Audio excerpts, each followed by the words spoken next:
Hello दोस्तों, आज हम बात करने वाले हैं किरचॉफ्स लॉ की।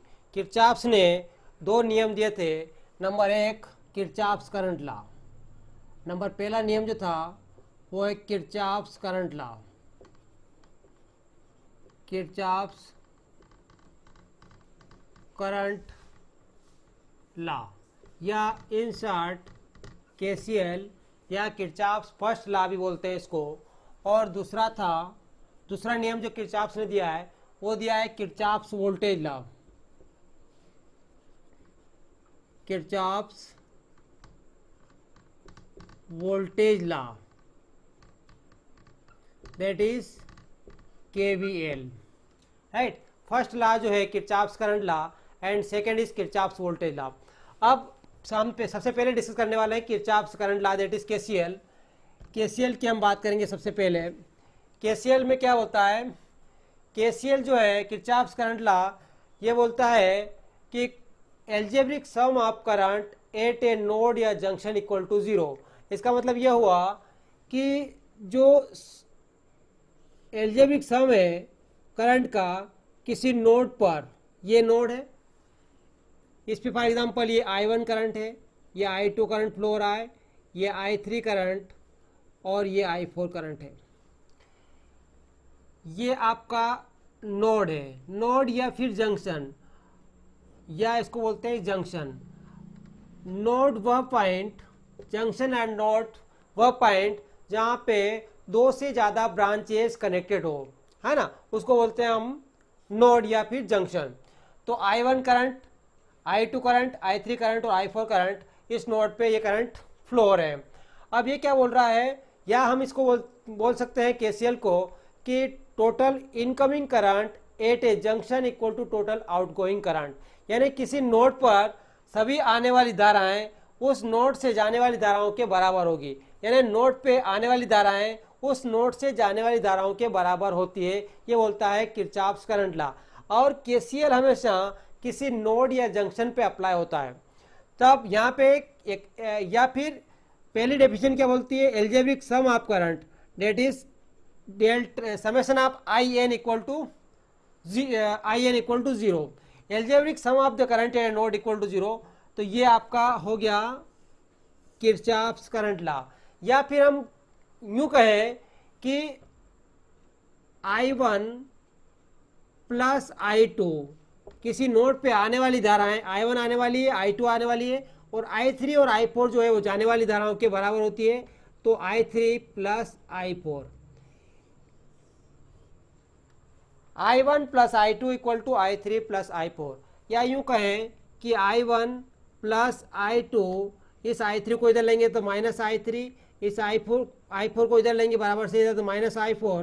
तो I1 plus I2 minus I3 minus I4 equal to zero. That means क्या हुआ कि algebraic sum of the current at a node equal to zero.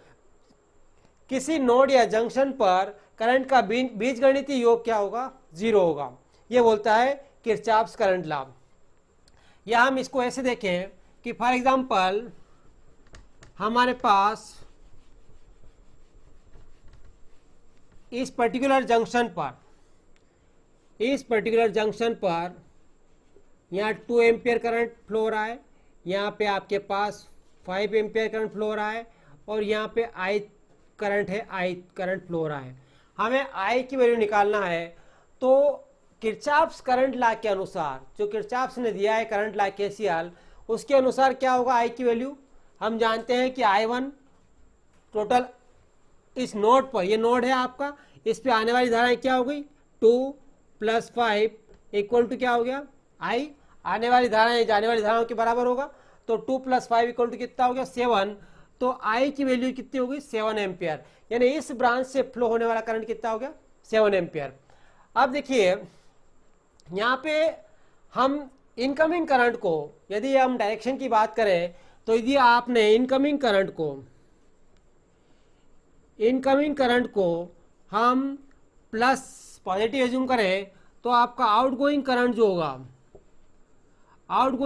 होगा उसको हम नेगेटिव एज्यूम करेंगे। ये एजम्पशन है इनकमिंग करंट को आप पॉजिटिव एज्यूम कर रहे हैं तो आउटगोइंग को नेगेटिव एज्यूम करेंगे, और यदि इनकमिंग को नेगेटिव एज्यूम कर रहे हैं तो आउटगोइंग को पॉजिटिव एज्यूम करेंगे। ये एजम्पशन है, उस एजम्पशन का यूज करके ही हम यहाँ पे किरचॉफ्स करंट लॉ अप्लाई करेंगे किसी नोड पर या किसी जंक्शन पर, right.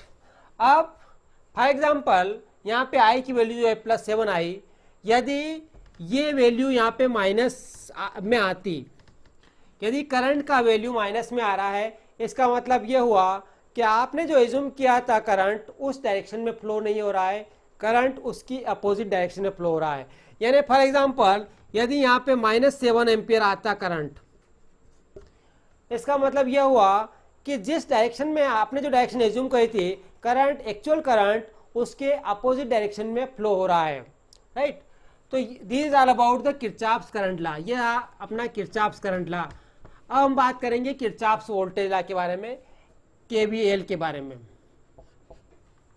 Kirchhoff's voltage law, Kirchhoff's voltage law क्या बोलता है? किरचॉफ्स वोल्टेज लॉ बोलता है कि algebraic sum of the voltage in a close path equal to 0। किसी क्लोज पाथ में वोल्टेज का बीजगणितीय योग क्या होगा? 0 होगा, है ना। That means summation of V N equal to 0। या फिर हम एग्जाम्पल के तौर पे देखें तो आपके पास ये Vs सोर्स है, ये आपके पास रेजिस्टेंस R1 है, ये आपके पास एक R2 रेजिस्टेंस है किसी सर्किट में लगा हुआ है, और यहाँ पे करंट आपका फ्लो हो रहा है I। तो क्या बोल रहा है ये कि आपका जो वोल्टेज का, टोटल वोल्टेज का जो बीजगणितीय योग है किसी क्लोज पाथ में वो क्या होगा? 0 होगा, है ना। कैसे? अब यहां पे सबसे पहले हमको डायरेक्शन देखना पड़ेगी। डायरेक्शन में आपके पास बैटरी है, राइट, ये V है बैटरी में, ये माइनस ये प्लस है। जब हम बैटरी के नेगेटिव टर्मिनल से पॉजिटिव टर्मिनल की ओर जाएंगे तो इसकी वैल्यू को हमेशा हम पॉजिटिव कंसिडर करेंगे, क्योंकि अपन लोअर पोटेंशियल से हायर पोटेंशियल की ओर जा रहे हैं। माइनस मीन्स लोअर है, प्लस मीन्स हायर है। जब जब भी हम लोअर पोटेंशियल से हायर पोटेंशियल की ओर जाएंगे, या फिर यूं कहें जब जब भी हम बैटरी के नेगेटिव टर्मिनल से पॉजिटिव की ओर जाएंगे तो हमेशा वोल्टेज की वैल्यू को पॉजिटिव कंसिडर करेंगे। ये एक एजम्पशन है। या फिर प्लस माइनस, जब भी हम बैटरी के पॉजिटिव टर्मिनल से नेगेटिव टर्मिनल की ओर मूव करेंगे तब तब हम वोल्टेज की वैल्यू को नेगेटिव कंसिडर करेंगे, है ना। एक एजम्पशन क्या होगी? बैटरी के नेगेटिव टर्मिनल से पॉजिटिव की ओर जा रहे हैं तो वोल्टेज हम पॉजिटिव लेंगे। एक एजम्पशन होगी बैटरी के प्लस टर्मिनल से माइनस की ओर जा रहे हैं तो वोल्टेज को हम नेगेटिव कंसिडर करें। क्यों? क्योंकि डिक्रीजिंग वोल्टेज है, इसलिए हम वोल्टेज को नेगेटिव कंसिडर कर रहे हैं। दूसरी, यदि हमारे पास सर्किट में रेजिस्टेंस लगे हुए हैं, है ना, ये R रेजिस्टेंस है, ये करंट I है, ऐसे फ्लो हो रहा है, और ये आपकी मोमेंट की डायरेक्शन है। मीन्स आप सर्किट के ब्रांच में इस डायरेक्शन में मूवमेंट कर रहे हैं। तब जब भी हम रेजिस्टेंस में करंट की डायरेक्शन में मूवमेंट करेंगे तब उसके अक्रॉस जो वोल्टेज होगा उसको हम क्या करेंगे? उसके अक्रॉस के वोल्टेज को हम नेगेटिव कंसिडर करेंगे। क्यों? क्योंकि करंट हमेशा हायर पोटेंशियल से लोअर पोटेंशियल की ओर फ्लो होता है, इसलिए वोल्टेज डिक्रीजिंग वोल्टेज की बात हो रही है, इसलिए नेगेटिव कंसिडर करेंगे। यदि हम करंट की डायरेक्शन आपकी ये है और आपका मोमेंट का जो है सर्किट में इस टाइप से मूवमेंट कर रहे हैं तो आपका क्या हो रहा है? करंट इधर फ्लो हो रहा है, मीन्स ये पॉजिटिव है वोल्टेज का, तो आपका यहाँ पे वोल्टेज जो है वो हम पॉजिटिव कंसिडर करेंगे, क्योंकि हायर लोअर से हायर पोटेंशियल की ओर जा रहे हैं हम। करंट हमेशा हायर पोटेंशियल से लोअर पोटेंशियल की ओर फ्लो होता है। ये पोटेंशियल का टर्मिनल लोअर है, ये हायर है, और आप जो पाथ में ट्रेवल कर रहे हो वो लोअर से हायर की ओर ट्रेवल कर रहे हो, इसलिए यहाँ का जो वोल्टेज कंसिडर किया जाएगा वो क्या कंसिडर किया जाएगा? पॉजिटिव। ये 4 एजम्पशंस आपको याद रखना है। जब भी आप किरचॉफ्स वोल्टेज लॉ अप्लाई करोगे तो आपको ये 4 एजम्पशंस याद रखना है, तभी आप किसी क्वेश्चन को सॉल्व कर पाओगे, नेटवर्क के सर्किट को सिंप्लीफाई कर पाओगे, करंट या वोल्टेज फाइंड आउट कर पाओगे किसी सर्किट के टर्मिनल ब्रांच में। अब देखिए, इसमें हम किरचॉफ्स वोल्टेज लॉ अप्लाई करते हैं। माइनस से प्लस, ये माइनस है ये प्लस है, हमारा एजम्पशन से माइनस से प्लस की ओर मूव करेंगे तो प्लस वोल्टेज कंसिडर करेंगे तो Vs प्लस रहेगा। फिर जब भी हम रेजिस्टेंस में करंट भी अपन ने मान लिया है कि इसी डायरेक्शन में फ्लो हो रहा है और हम भी इसी डायरेक्शन में चल रहे हैं, तो आपका जो यहाँ का जो वोल्टेज होगा वो क्या होगा, माइनस होगा, क्योंकि हायर पोटेंशियल से लोअर पोटेंशियल की ओर करंट फ्लो होता है, इसलिए नेगेटिव साइन है। हायर से लोअर की ओर करंट फ्लो हो रहा है, इसलिए नेगेटिव वोल्टेज लिया है। Minus I into R2 equal to 0. That means algebraic sum of the voltage in a closed path is equal to 0. किसी क्लोज सर्किट में, किसी क्लोज सर्किट में या क्लोज पाथ में जो बीजगणितीय योग है वोल्टेज का वो क्या होता है, 0 होता है। किसके अनुसार, आपके किरचॉफ्स वोल्टेज लॉ के अनुसार। तो किरचॉफ्स ने ये दो नियम दिए थे, KCL और KVL, इसी का अप्लाई करके हम सर्किट को सिंप्लीफाई करके उसमें करंट या वोल्टेज फाइंड कर सकते हैं, राइट। तो ये अपन ने आज देखा KCL एंड KVL का। Thank you.